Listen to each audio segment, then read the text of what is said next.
Përshëndetje zonja dhe zotrinj, mirë se erdhët në këta hapësirë MCN Ekonomi. Do t'jeni me mua Sebastian Zonjën në minutat në vijim. Do të flasim sa i përket tregut të ndërtimit. Do t'a lidhim me dy operacionet e fundit të prokurorisë së posaçme SPAK. Ka sekuestruar rreth 650 milion euro nga dy grupe të ndryshme kriminale. Sipas të dhënave të dosjeve hetimore, shumica e këtyre parave ishin kanalizuar në tregun e ndërtimit. Por si ndikon kjo tek tregu i ndërtimit? Do ta flasim me të ftuarit tan. Kam zotin Altin Sulejmani, kontabilist, ekspert kontabël. Zoti Sulejmani, të përshëndes. Përshëndetje. Faleminderit.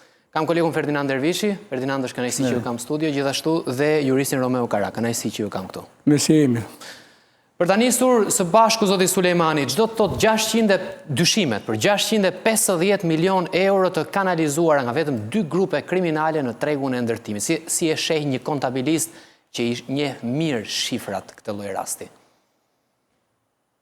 Padyshim është një shifër e lartë, por duke pas parasysh kaq shumë vite, kaq shumë kohë që ne me sy të lirë shikojmë këto ndërtime, shikojmë këtë betonizim, domethënë për mendimin tim është maja e icebergut. Por është e vlefshme për vetë faktin se është hera e parë që po shikojmë që me të vërtetë institucionet po i drejtohen këtij sektori që anomalit i ka shfaqur me kohë, domethënë anomalit ka kohë që shfaqen. Kemi një rritje ndërtimesh, rritje çmimesh, rritje investimesh, që nuk shkon me rënien e popullsisë, rënien e eksporteve, rënien e euros, domethënë edhe ajo që ne shikonim me sy të lirë, institucionet duhet ta kishin përkthyer në transparencë, duhet ta kishin përkthyer në veprime me kohë. Kjo gjë nuk ka ndodhur, fatmirësisht po ndodh vetëm tani, por nuk është asgjë tjetër vetëm se po themi konsekuenca më e thjeshtë e çfarëdo lloj kontrolli që mund të bëhet për këtë sektor. Ky sektor ka kaq vite që operon jashtë çdo kontrolli, nuk e dim, po themi, tatimet apo të tjera gjësi ligjzbatuese, sa kontrolle kanë bërë, sa konfiskime mund të kenë ndodhur, sa domethënë rezultat ka pasur. Deri tani hera parë që vendoset dhe studiohet gjëja dhe ja domethënë dhe ja çfarë shifër na del. 650 milion euro domethënë është një shifër e rëndësishme. Do vim sërish te kjo pikë për të folur për shifra së bashku, por avokat, a mendon se do të ketë ndikim? Ndikimi ka ardhur me kohë, ka qenë gjithmonë i shqetësim që e përmendi dhe eksperti, kur një popullsi paksohet, shtohen ndërtimet dhe ka një treg të mbushur. Tirana ka mbi 60.000 ndërtime, apartamente bosh, dhe kemi rritje të çmimit të apartamenteve. Pra është bërë mollë ndaluar. Efekti që japim paratë të tilla, të cilat injektohen në ekonomi jashtë formalizimit, dhe për te hapit normal të konkurencës, se është deformuar tregu këtu, sjell jo vetëm rënimin e biznesit këtu, po sjell shtrëngimin e çmimeve deri në çmenduri. Dhe kjo duhet të ishte konstatuar në hapat e parë. Është e papranueshme që në zonat kryesisht në gjithë Tiranën, vetëm zonat caktuara, po diku ku ka qenë para 5-6 vitesh një apartament me 1.000 euro metër katror, tani është me 3.000. Pra, unë nuk e di si janë kapitalizuar këto investime, se kemi dhe procesin e kapitalizimit tyre. Dhe nuk e di se si janë e kam parashikuar, por që të mos kesh shitje apartamentesh, të mos kesh falimentim. Se ata që punojnë pastër, e di mirë mënyrën se si punojnë, diku marrin betonin, diku këtë, diku atë, dhe në fund fare duan ta shesin që në grop, që me ato paratë ndërtojnë, kurse këtu kemi kulla, domethënë, luksoze për mënyrën se si po ndërtohen si projekte ambicioze, dhe që vazhdon kulla e rrallës e tjerë. Po këtu janë dhe sektor të tjerë. Do flasim për sektorët e tjerë. Dhe mendoj që ka deformuar tregun, kjo është rëndësishme. Një, ka shtrëntuar jetesën në mënyrë spekulative, jo normale, dhe në fund fare e ka vrarë konkurencën e lirë dhe punën e ndershme. E kuptoj. Ferdinand, nga të dhënat që kemi, ku ishin investuar kryesisht këto 650 milion euro sekuestruar me vendim të SPAK-ut? Po i kemi në 3 situash vende. në komplekse luksoze, ndërtim vilash, zona elitare e bregdetare, kemi projekte në kryeqytet, blerje apartamentesh, njështësi shërbimi e tjera, dhe projekte turistike që shkon hapasapi në bregdet e tjera. Por unë do vija pak te koha. Ne kemi 2 goditje shumë të mëdha nga SPAK-u, të 2 grupeve të mëdha kriminale, që vërteton, më në fund, atë që kishim dyshuar, e thonim dhe me zët lartë, jo vetëm ne, po gjithë ekspertët, që në Shqipëri po vjen dhe po pastrohet e gjithë para drogës, e trafiku ndërkombëtar, e shitjes me shumicë, me vakicë në Europë e tjera, që bëjnë grupet kriminale shqiptare të cilat vitet e fundit, edhe nga antimafia italiane dhe nga strukturat të tjera, i sjellin si në top listën e grupeve më të fuqishme kriminale botërore të trafikut të drogës, duke i krahasuar edhe me organizatat e fuqishme mafioze italiane si Ndrangheta e tjera. Pra, po flasim për miliarda të cilat lejohen nga shteti shqiptar të futen në Shqipëri. Pra, ka një licencë në hije, në të zezë, që shteti shqiptar, me në kryeministrin Edi Rama, e ka menduar të gjitha parat e pistat shqiptarve, kështu e ka menduar ai, dhe ka këmbgullur deri tani, dhe ka shtypur shtetin që ta lejoj të futen këtu brenda, dhe kemi këtë situatë. Tani, kjo situatë për mua është në momentin e vlimit ose ka shpërthyer. Momentin e vlimit ose ka shpërthyer për të shkaktuar një revolucion. Një revolucion popullor. Pse? Më kujtohet ka memorie goxha fotografike dhe të saktë. Kur kanë shpërthyer historia e firmave piramidale në Shqipëri në vitin 97, një analist italian se harroi frazën, fliste për Shqipërinë që este shumë mirë nga ana ekonomike dhe ka një moneta forte, thoshte. Një monedhë të fortë, pra leku ishte shumë i fortë në 97-ën, 96-97-ën. Dhe aty ndodhi dhe krisja e madhe dhe kërcitja e madhe dhe rrëkullisja e madhe. Sigurisht ndodhi sepse të gjithë shqiptarët ishin të prekur. U prekën në xhepin e tyre. Aktualisht, po na ndodh, po shpërthen e gjithë historia për shkak të pronave. Të gjithë shqiptarët deri diku janë të prekur nga kjo historia e pronave që në 35 vjet askush merr hakun. Që futet krimi organizuar dhe politika dhe po përlajnë gjithçka. Por po më bëjnë dëm dhe mua dhe ty dhe tjetrit. Dhe na ka shpërthyer dhe situata, politikisht e kemi të bllokuar nga protestat qendrën e Tiranës, një protestë që për mua këtu kemi aktualisht një monedhë të fortë. Një lloj si në 97, një monedhë të fortë. Si ka mundësi që leku po sundon euron dhe dollarin? Nuk duhet të ndodhte kurrë në një ekonomi formalisht ndershme. Nuk duhet të ndodhte kurrë. Nuk duhet ishte në këtë. Është e frikshme kjo që po ndodh dhe me këto para që po futen. E zhvillojmë pak më tej nëse do vim sërish për ta çuar fjalën edhe tek zoti Sulejmani. Jo, domethënë po e provokoj bisedën pavarësisht se jam 100% me zotin Dervishi. Domethënë absolutisht bile e përgëzoj edhe për tonin. Po mund të ndodhte kjo gjë, mund të ndodhte që leku të forcojë, do ndodhte tani, domethënë unë nuk po rrike opinionet, po rrike ato teza ekonomike, të cilat nuk janë as teza, janë ligje ekonomike. Ashtu sikurse ka ligje natyre, ka ligje ekonomike. Në rast të çmimi dhe oferta e ndërtimit është trefishuar në 10 vjet, kjo ofertë i drejtohet dikujt. Banimi kujt i drejtohet? I drejtohet nevojës për banim. Kjo, nga ana tjetër, kërkesa do ishte, domethënë, normale në raste fuqia blerëse do të ishte trefishuar.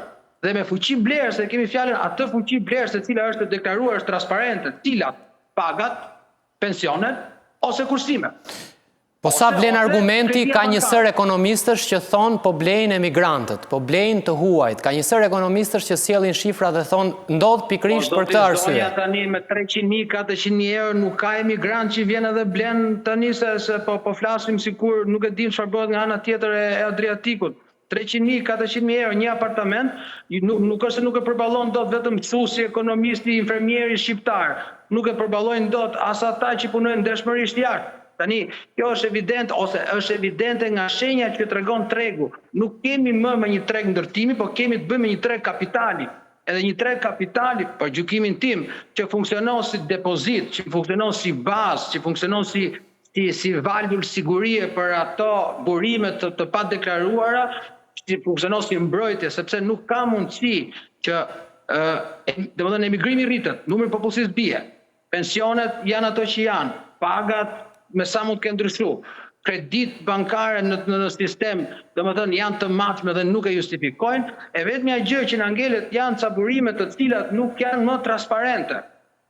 Pastaj jam dakord me zotin Dervishi që në rast se nuk do kishte një vullnet politik për t'i atrofizuar, për t'i detyruar këto institucione të mbyllin sy, vesh, hund, gojë, gjithçka, ne kjo situatë kishte qenë shumë kollaj e detektueshme. A ma shpjegon do teknikisht, faktikisht, sepse shumë qytetarë e thonë, por ju shihni shifrat, si gjithmonë dhe shifrat flasin shumë.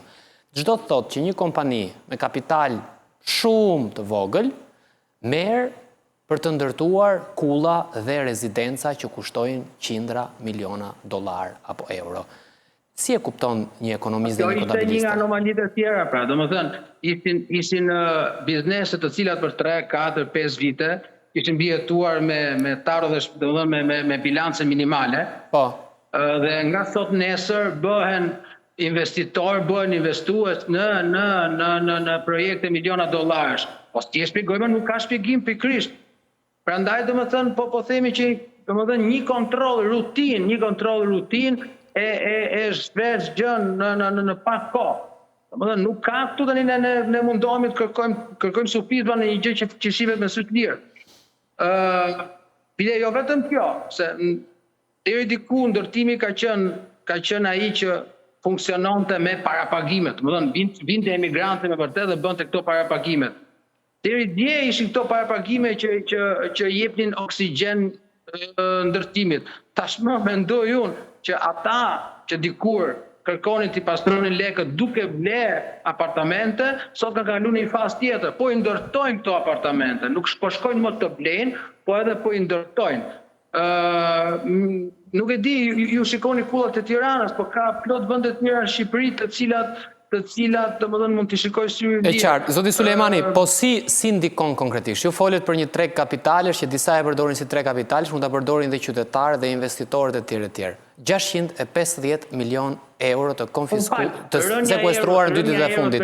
Jo, si ndikon konkretisht? Me aq sa ju shihni shifrat. Pra si ndikon konkretisht kur flasim për sekuestrime qindra miliona euro, shumica ishin në ndërtim dhe çfarë ndodh me këtë treg masiv ndërtimi në Shqipëri? Si e sheh? Pra, diçka konkrete nëse. Po, gjëja konkrete është ky treg janë çaktivizuar mekanizmat normal të funksionimit të tregut. Ne jemi në një treg të përqendruar, që është më keq se sa konkurenca e prishur. Ne kemi përqendrim tregu në ndërtime, ne kemi përqendrim tregu tek tendrat publik, ne kemi përqendrim tregu tek investimet e tjera. Domethënë ka një grup njerëzish të cilët bëjnë gjithçka. Domethënë këtu nuk po flasim as për konkurrencë munguar. Këtu kemi domethënë një përqendrim tregu edhe domethënë fenomeni është i qartë. Çfarë do ndodhi? Për sa kohë këto kanë qenë trupa të huaj në ekonomi, pra këto lloj financimesh kanë qenë trupa të huaj në ekonomi, unë mendoj që thjesht ekonomia do shkojë në rrjedhën e vet normale, le t'i kthehet tregu, po themi, rrjedhës së tij normale. Po do ketë një fazë të dhimbshme, se shkojmë në rrjedhën normale, po do ketë një fazë të dhimbshme? Jo, nuk e mendoj sepse domethënë ka qenë aq shumë artificiale gjitha kjo. Do bjerë çmime ndërtim, domethënë ka ndodhur në Spanjën e viteve 90 deri në fillim të viteve 2000, Spanja ndërtoi nga një kërkesë e cila vinte sa bëhej më pompoze. Por nga gjysma e parë e pas viteve 2000, çmimet ranë me 40%. Ndodhi e njëjta gjë në Irlandën nga viteve 2000 deri në 2010, i njëjti fenomen ndodhi. Dhe çmimet të ranë, po ndodhi në Britaninë e Madhe mas 2008-s. Vetëm këtu ke ne, domethënë kërkesa bie, çmimet rriten. Stoku i apartamenteve të pashqitura vazhdon të jetë po ai dhe çmimet vazhdojnë të rriten. Domethënë, kjo është një anomali që duhet marrë fund dhe unë nuk kam asnjë lloj frike sa i takon, po themi, reperkusioneve ekonomike. Thjesht do vinë në vendin e vet mekanizmat normal të tregut, do lihet tregu të funksionojë. E qartë, e shet mundshme që do të shkojnë në vendin e saj, ajo që thotë çfarë efektesh kanë pikërisht të sekuestrimit? Do të kemi efektin e kundër, pra nga deformimi i tregut që është pasoja kryesore, ka vrarë jo vetëm konkurrencë, po ka vrarë dhe vetë inovacionin. Se tregu të shtyn që ti jesh konkurrues, edhe ti jesh zhvillues në idetë tuaja. Unë nuk mendoj që investimi e pengon tregun, e rrit tregun. Atë që thot ekspertit dhe që unë përmenda dhe që më parë për kapitalizim, ata kanë kapitalizuar, domethënë, në konceptin real, kanë bankerizuar një pasuri të paligjshme. Pra e kanë betonizuar aty, kanë lënë si stok. Pra këtu kanë hecur fillimisht. Dhe me të pasuri të pastrojnë pasuri tjera, e tjera, pra në mënyrë fiktive. Kemi dhe rastin e apartamenteve ku kanë dhoma aty ku janë muret me dhoma të taposura e tjera. Këto edhe për t'i vërë mënyrë fizike, bile. Megjithatë, përveç që kanë ndikuar të fuqia paras, ke rritja spekulative e kostos të jetesës, që gjë kryesore, unë mendoj se ka trembur investitorin e mirë. Ne mund të kishim një forcim të lekut nga remitancat, nga investimet e huaja që janë serioze, nga politikat bankare, po jo këtë vërshim të pandalshëm. Dhe ky vërshim pasaj ka dhënë efektin më të rëndë, që unë e konstatoj si jurist, është që na është kriminalizuar gjithë pjesa ligjzbatuse, ka filluar me policinë, që themi, me pastrimin e paras, të Ministria e Financave, që është përfaqe të zezë, domethënë, me autoritetin e konkurrencës e tjerë, dhe pastaj ka kaluar te kadastrat që në është më lepsur, sa ndërtime janë këto, deri tek jo vetëm deri tek vendimarrja e lartë, deri në parlament. Se këto janë para që janë injektuar pastaj nëpër fushata dhe kanë përfaqësuesit e tyre sa në polici, sa në parlament, sa në qeveri, dhe vjen një moment që ky kriminalizim bën të pashpresë, domethënë, që këtu mund të ketë një shtet ligjor të së drejtës, dhe kjo kuptohet, ndjehet tashmë, kush janë personat më të rëndësishëm më pushtet. Ta që janë lart nuk i shohin veprimet e arrogancës së tyre, se këta janë dhe krenar tani për ata që kanë bërë, dhe kanë rënuar atë modelin. Pra shqiptari mafioz është upside down gjithë sistemi vlerave, është ai që ka sukses, edhe duhet i mbajmë ato që kam thënë për një mësuese që unë e kam njohur, kem takon aty ku pikave gjithmonë, ka 2 djem pak më të ri se unë. Dhe ata i thonë, pse na mësove të jemi njerëz të mirë, të përmbahemi normave dhe rregullave. Na morim qafë. E kam seriozisht e jetën. Po, në një shoqëri, në një shoqëri, kjo është e frikshme. Ti nuk guxon. Ti mund të hash kritika nga babai jot, nga bashortja jote, nga fëmijët e tu, sepse shohin që ti, duke qenë një njeri drejtë, kjo është shkatërimi i shoqërisë. Kjo është shkatërimi i shoqërisë. Ti je fatkeqje i drejtë. Është shkatërimi i shoqërisë, sepse shkatëron pjesën më elitare dhe më të mirë të shoqërisë, sepse e fut në mendime oredale, ky shtet shkon në drejtim tjetër dhe ti shkon në drejtim ku shkon vëlla. Pra, e kupton se sa e frikshme është kjo gjë. Gjithsesi, për të folur për tregun e apartamenteve, domethënë konfiskimet, sekuestrimet që ka bërë Spaku. Ju e njihni mirë kronikën, keni vite që e njihni me këto që janë duke ndodhur.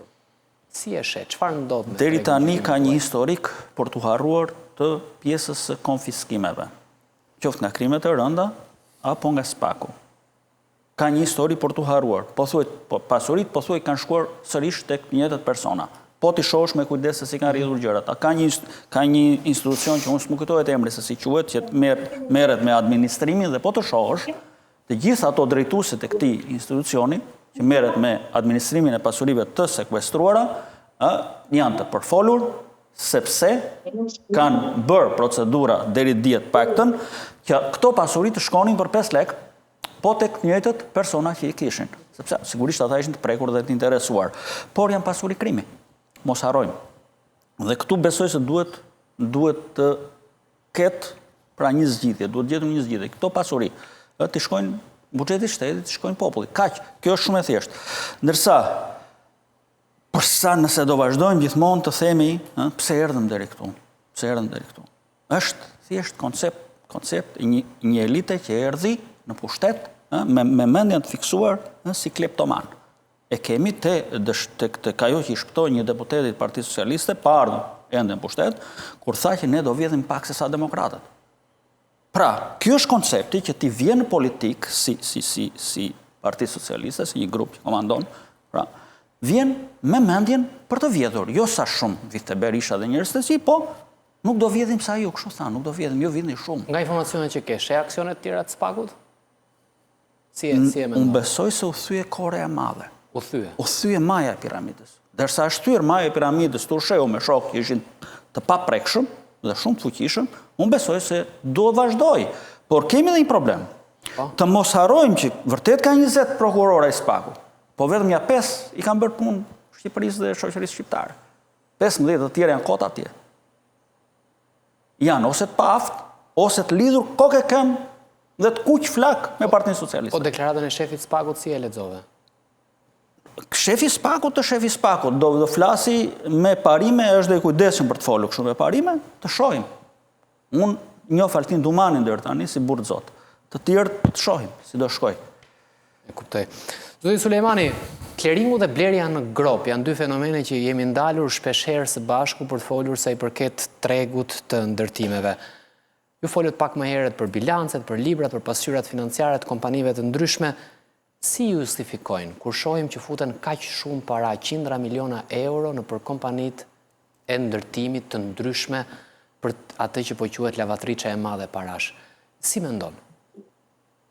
Shiko, kleringu dhe shitja në grop ka pas natyrë tjetër dhe ka pas edhe arsyet e veta ekonomike. Pra një ekonomi që në ato kohë rrite me ndoshta me 2 shifra, mbi 10%, 11%, 12%, nuk e mbante dot paraja, nuk e mbante dot ritmin e rritjes reale të ekonomisë. Kështu që lindën edhe këto instrumenta që ishte kleringu dhe nuk kishte asgjë gjë të keqe. Në fakt, në këtë rast tani nuk është se është më ai kleringu, tani lekët janë. Edhe efektet që lekët janë e kuptojmë tek, po themi po marr një sindrom të ekonomisë që është rënja e euros. Nuk e shpjegon dot rënjen e euros me rritjen e eksporteve.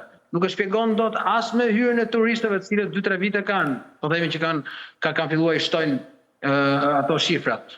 Kështu që nuk mos, domethënë, edhe ato instrumentet vjetra mos i demonizojmë kot. Domethënë, kleringu ka qenë gjithmonë do vijoj të mbetet, por nuk është ai as termometri, as simptoma e kësaj gjëje.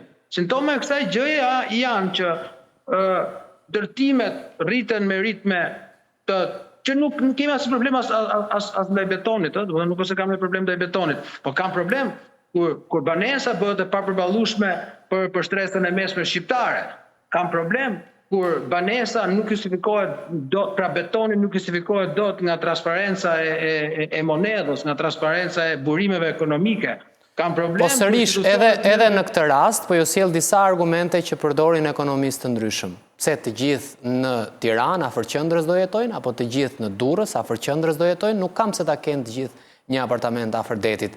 Sa vlen ky argument atëherë? Sepse ju thoni kjo lloj pabarazie, paratë e pista e tjerë sjellin shumë probleme për shtresën e mesme. Ka një pjesë që thotë nuk do jetoni të gjithë afër qendrës Tiranës, nuk do jetoni të gjithë afër qendrës Durrësit. Të pyesun, sa është çmimi sot jashtë qendrës Tiranës? Mesatarisht mbi 1.000 euro. Jo më herë se Mbi 1.000 euro, ja shumë mbi 1.000 euro, është 2.000 euro. Po. Aty ku ka qenë 700. Po. Do të thotë është shumëzuar me 3. Dhe çfarë ka ndodhur? Pyetja që unë bëj, a ja shumëzuar me 3 pagat? A ja shumëzuar me 3 pensionet? A ja shumëzuar me 3 kredite dhëna? A ja shumëzuar me 3 produktiviteti? A shumëzuar me 3 eksporti? A shumëzuar me 3 numri popullsisë? A shumëzuar me 3 kërkesa e natyrshme e brendshme? Jo, janë gjitha përgjigjet. Jo. Po çfarë ka ndodhur? Çfarë ka ndodhur? Do të t'ja them unë tani. Domethënë me çalli çanta ka ardhur leku, euro, me çalli çanta ka ardhur me Louis Vuitton apo CR7. Po kjo ka ndodhur, burr? Çfarë ka ndodhur? Po pra kjo. Ndani gjithë mendim? Po që ti heq tani një presje zotris apo Ferdit që i vuri vullin kur tha unë njoh Dumanin. Se ka mendu pikërisht si unë. Se ne të paktën që kemi një informacion dhe në këtë rafshin tjetër. Në të gjithë teoritë ekonomike ndahet minimumi etik Ndahet 1/3 përstërim, 1/3 edukim, 1/3 ushqim. Tani, ndërkohë që ti nuk e fare rritje pagash, e tjerë, ma të pagë që mund të jetoje para 10 vjetër, sot nuk është shtynë do të një javë, se kështu është me 3 fish. Janë dhe çmime tjera. Nuk e nderon këtë vend kaq i vogël, ta nderoj që ta ketë qumshi më të shtrenjtë se në Amerikë, kur aty merr një punëtor i thjesht nga 4.500 në 6.000 dollar në muaj. Edhe vezët më të shtrenjta këtu. Kjo është bën çdo retorik politike nga edhe më i zgjuar i dynjas. Pa këtë, ky është një protestë, një mlef që ku po shkojmë, ku po i çojmë njerëzit. Sa njerëz, pastaj gjithë to para që ke marr, mos bësh një shëndetësi, bën kulla një spital të vetëm. Kulla pa fuqi, bësh një spital të vetëm. Më le të shfryem dhe unë, se kam dhëmë nerva tani, do të shfryem të mjet. Mos përfito, shfryem vetëm tujet. Unë mendoj që këtu ka te kaluar çdo gjë. Nuk janë budallënj ata që nuk lejojnë kriminalizimin e mjaft faktorëve në shoqëri.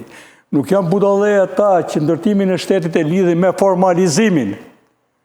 Po të lexosh të gjithë ata që njohin doktrinën, po këta janë të zgjuar, edhe s'lexojnë, edhe nuk duan, edhe s'na dëgjojnë. Që nga Kina deri në Britani, pak edhe në Amerikë, për ndërtimin e shtetit.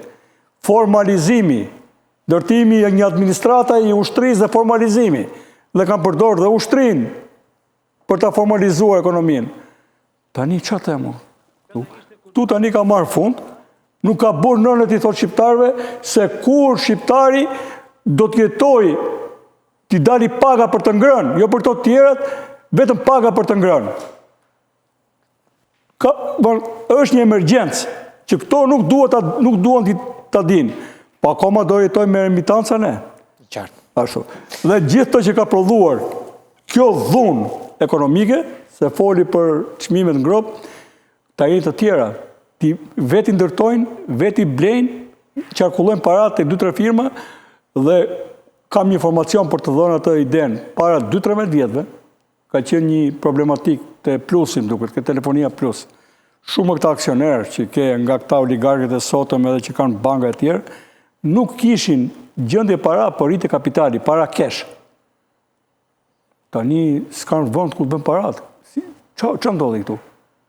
Dhe këto para që e deformojnë, që janë gjitha në këtë treg, nuk shkojnë, se ata që kanë kapacitetin, nuk shkojnë tek zhvillimi industrial, te inovacioni.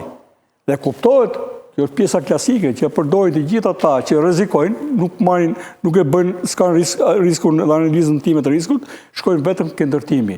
Po të kishim treg tjetër, sot do kishim prodhime, do kishim inovacion dhe do kishim një treg i cili i përgjigjej nevojave të kësaj popullsie këtij vendi. Do vim sërish. Ndalemi në një hapësirë reklamash dhe do të rikthehemi në pjesën e dytë të nderuar teleshikues. Rikthehemi në këtë pjesë të dytë të nderuar teleshikues, kam kontabilistin Altin Sulejmani, do të flasim me të, siç e nisëm edhe në pjesën e parë, për tregun e apartamenteve dhe rrezikun që kanë konfiskimet e fundit nga Spaku. Kam Romeo Karajin, avokat, kënaqësi edhe një herë, gjithashtu edhe kolegu Ferdinand Dervishi. Altin, e çele pak më herët në pjesën e parë dhe fole sa i përket parave të pista dyshimeve, për paratë e pistat investuara në ndërtim. Si lidhet kjo me forcimin e lekut përballë monedhave të tjera? Lidhet dhe një mekanizëm mjaft të thjeshtë. Domethënë, ashtu sikur se funksionon edhe për domatet apo për kastravetat, e njëjta gjë funksionon edhe me monedhën. Pra është një ekuacion stacior.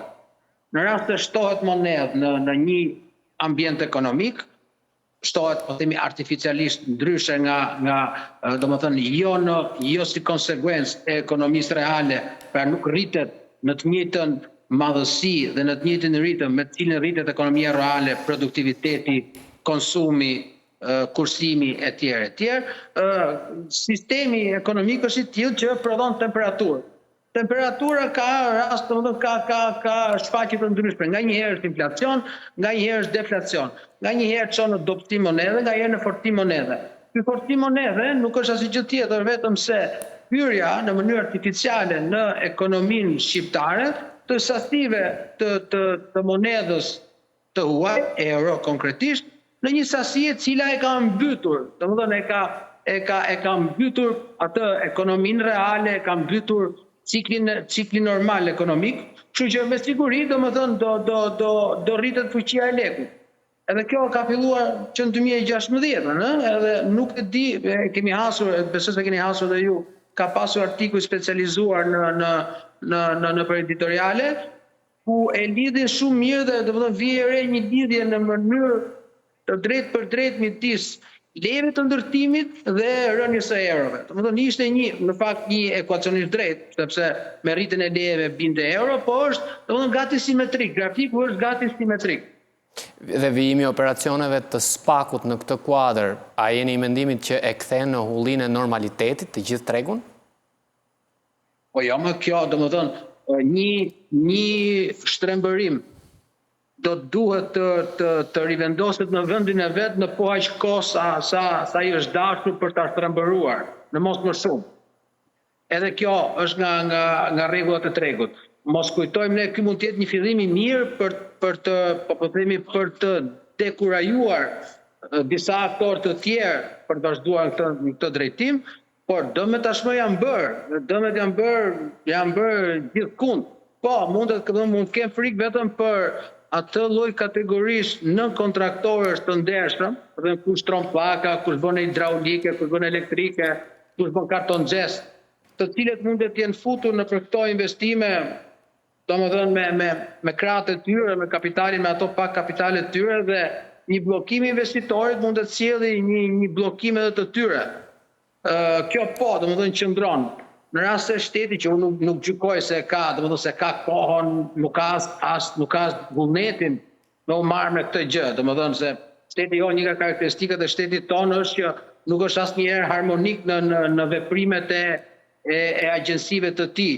Pra, SPAK-u, kur do herë që ka vepruar i vetëm, ka vepruar si në eter, ka vepruar si i huaj ndaj gjithë pjesës tjetër të administratës, sepse mos harrojmë janë 180.000 punonjës që paguajmë ne qytetarët shqiptarë pikërisht për të bërë edhe këtë gjë. Edhe nuk ka një hetim, nuk ka një zbulim, nuk ka një gjetje. Po mirë, vetëm prokuroria duhet t'i zbulojë krimet, vetëm prokuroria duhet t'i gjetë zgjidhjet. Qa po agjensitë e tjera, tatimet, çfarë bëjnë? Dogana, por nuk morë rastin kohë doganave, po Agjencia e Inteligjencës Financiare. Po ka shumë instrumenta që domethënë që disponon një shtet. Dhe si ndikon në nivelin e punësimit, kur shërbimi dhe ndërtimi janë dy sektorët që kanë qindra mira të punësuar? Shiko, domethënë në afat shkurtër mund të krijojë një problem, domethënë mund të krijojë disa probleme në afat. Më shumë ke punësimi, nuk e kam merakun ke punësimi se sa tek ajo kategori në kontraktorës të cilët janë të përfshirë, domethënë për ato e kam fjalën, për hidraulik, elektrik, shtrim pllakash, edhe punime të tjera. Jo për betonin, jo për punimet e mëdha, domethënë jo për punimet e mëdha, por për rifinituarat e kam fjalën. Nuk e kam problem për punësimin sepse ne vuajmë për punonjës. Ne domethënë këto dy sektore në fakt unë nga një anë na kanë bërë dhe dëme. Na kanë bërë dhe dëme sepse na ja kanë marrë asaj pak industrie që ne e vran fasonerin, po themi. Në vend që fasonerin ton ta kalonim nga një përpunim i pakualifikuar, ku ta diun, ta kalonim në një hap më tej, domethënë që ndërmarrjet e tona tashmë t'i bënin gjërat nga haja ke zëja, të fillonin të investonin në know-how, të fillonin të investonin në teknologji, të merrnin klient mundësisht më në zë, ne e shkatarruam atë, domethënë shkatarruam fasonerin të gjithën.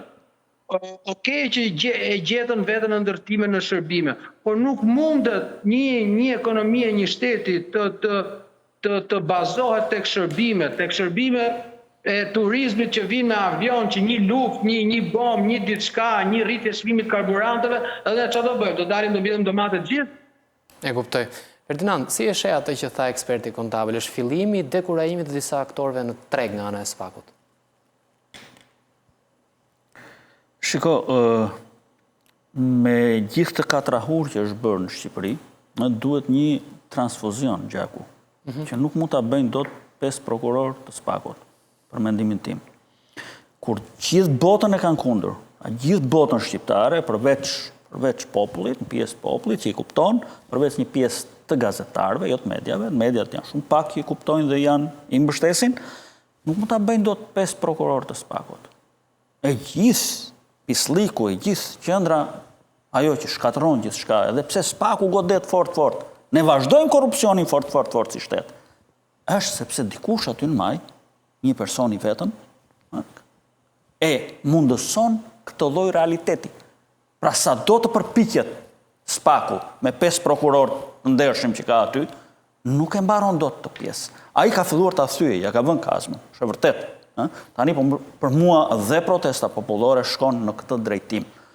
Por mos harrojmë që këta njerëz që e kanë bërë këtë Shqipëri të tillë, janë posedues dhe komandues të miliardave. Janë kontrollues të krimit organizuar që posedon dhe ai miliarda. Janë bashkëpunëtor me oligarkët që kanë dhe ata miliarda. Pra, ka filluar një luftë, që ne nuk ja dim se si do përfundoj kjo luftë. Por, kjo luftë na zbuloi skemën. Atë skem që ne e mendonim që qeveria shqiptare, të gjitha parat e pista të shqiptarëve, u ka hapur derën. Jo, sigurisht, në mënyrë të ligjshme, por në mënyrë që po funksionon. Kjo është e gjithë ajo që ka ndodhur dhe po ndodh. Unë nuk di të them tani se si do shkoj, por di një gjë, që ka shumë e vret mendjen qeveria për ta realizuar këtë gjë, për ta bërë të mundur këtë gjë, për të shtypur dhe shkatëruar gjitha strukturat e shtetit. Sa kjo qeveri na shpiku para pak vitesh dhe një kryeministër në hije që quhej Ergjys Agasi. E vuri kryeministër të merrej pikërisht me punë të zeza, me punë të errta, ose më saktë e vuri si një mash midis pjesës së dukshme dhe të gjasme të ndershme të atyre të politikës dhe të qeverisë dhe krimit organizuar si një njeri ose një kryeministër aty në hije që të merrte dhe të bënte gjithë të punët e pista që bëheshin aq shpejt dhe aq bukur. Kjo është ajo me frikshmja që na ndodhi. Dhe po të mos ishte SPAK-u dhe goditja që bëri, do e kishim sot e kësaj dite kryeministër në hije këtë njeriu që i rregullonte ato punët e politikës në lidhje me krimin aq shpejt dhe aq bukur, dhe që kemi këtë realitet kaq të frikshëm kur e mendojmë se sa i madh është ky realitet, dhe që themi që okay, ka marrë një kërcitje, por që mund të riparojë shumë shpejt.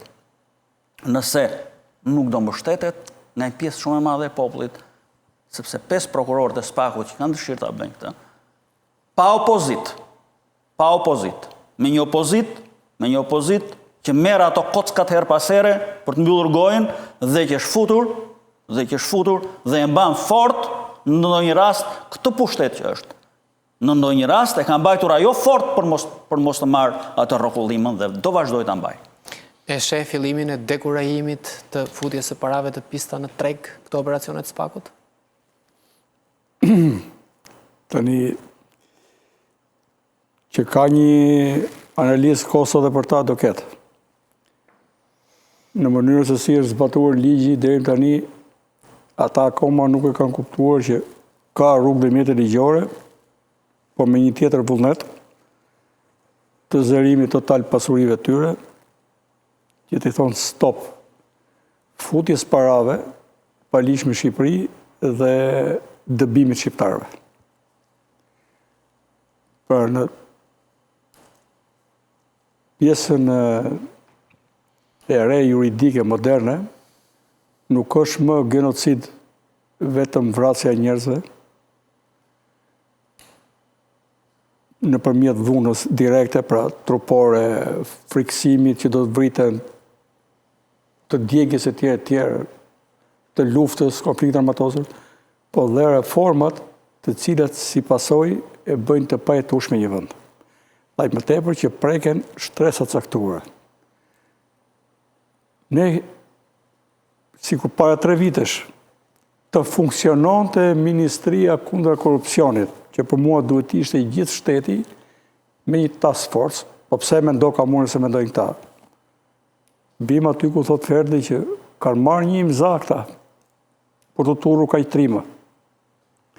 Të funksiononte ministri, edhe auditimet, edhe të gjithë tjerët, deri te kontrolli i lartë i shtetit, përveç prokurorisë, që ajo do të jetë pjesa e paraqitjes të akuzës, po flasim për agjësi të ndryshme, pastrimi i parave për Ministrisë së Financave të tjerë, po të funksiononte. Ne s'kemi një të kallëzuar për kësaj ministrie. Një të kallëzuar nga auditime ndryshme, përveç se nga kontrolli i lartë i shtetit, të cilit i është mbyllur dera me arrogancë të tmerrshme, edhe nga Akshi dhe nga ASHK-ja. Pse ja vuri epitetit siç e meriton. Sipas Kokës Fesën tha një kryeministër paralel. Përveç kryeministrit tretë, që është më serioz se dy të parë, që është Pilinçi. Po tani dhe tragjikomedi është kjo me shqiptarët. Nëse do të ketë një vullnet politik, që unë nuk mendoj se këta e kanë ose mund të shkojnë tek ai vullnet, se njeriu është peng i kaluarës tij historike. Kur je vetë problemi, nuk mund të jesh pjesë e zgjidhjes. Ka dhe forma tjera me të cilën tregohet, sot kemi dorëheqjen besoj të kryeministrit britanik, i cili ka humbur në perceptimin publik sipas partisë tij dhe brenda partisë, ka një humbje mbështetje, punë etike ka qenë. Nisi me një emërim jo të certifikuar siç duhet për sigurinë të një ambasadori në Amerikë, vazhdoi me një pjesë në humbje të zgjedhjeve lokale, edhe një nga kryeministrat më potencial të Britanisë ka shumë mundësi që ka dhënë dorëheqjen sot. Se nuk i kam dhënë datë. Po. Edhe atëherë pas kam qenë këtu të digjet Shqipëria. Saliu shkon zgjedhjet për herë dytë në të shtatën president, ky zotëria thot flet për vitin 30. More zotëri, në konceptin e besueshmërisë së shtetit jetë zero, je minuc. Ka dalë një popull atje, mos i trego më votat. Je minuc, këtu është. Ata zotërin të jashtë që po të thonë që të presin atje, të kanë thonë, jenë gjendje ta mbash stabilitetin apo jo. Qartë. Dhe për ta hedhur fajin, përzihen dhe familjen Trump. Që investimi me familjen Trump është në Sazan, ku pronë është publike, nuk është në Zvërnec, ku është bërë pilaf çdo gjë, domethënë, që nga pronësia dhe po është një temë tjetër dhe do ta trajtojmë një herë tjetër. Po mirë, po përfitojmë tani.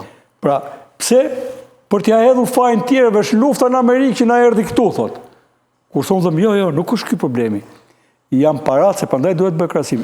Janë parat e zabarhanëve që erdhën këtu, na e bën vendin më të pajetueshëm se ishte dhe na iku shpresa. Kur tha eksperti shtresat e ulta dhe të mesme për bre apartament, po më thuaj mua edhe kryeministri vet, mund ta blej një apartament, po them te Kika me rrogun që ka ai deklaruar? Po mi më çajmë ne, personazhet të rritës Spanoli, pranë sofrës pa ngrënie me ne. Shqiptarët. Kështu që këtë kuptim të them që nuk e bën dot ky, nuk e zhbën dot ky që e bëri, dhe as ai ortaku i tij që ka qenë president 5 vjet dhe kryeministër 8 vjet. Pra duhet patjetër të marrë fund kjo me një vendim madh popullor historik, e tym në një faqe tjetër, se është më e madhe se sa një zgjidhje thjesht juridike. Ishte kënaqësi që ju kisha në studio. Kënaqësia ime. Ishte kënaqësi që të kisha në studio, Ferdinand. Kënaqësi që ju kisha në këtë lidhje. Ju përshëndes, zoti Sulejmani. Faleminderit. Zonja Zotrinju, faleminderit për vëmendjen bashkë.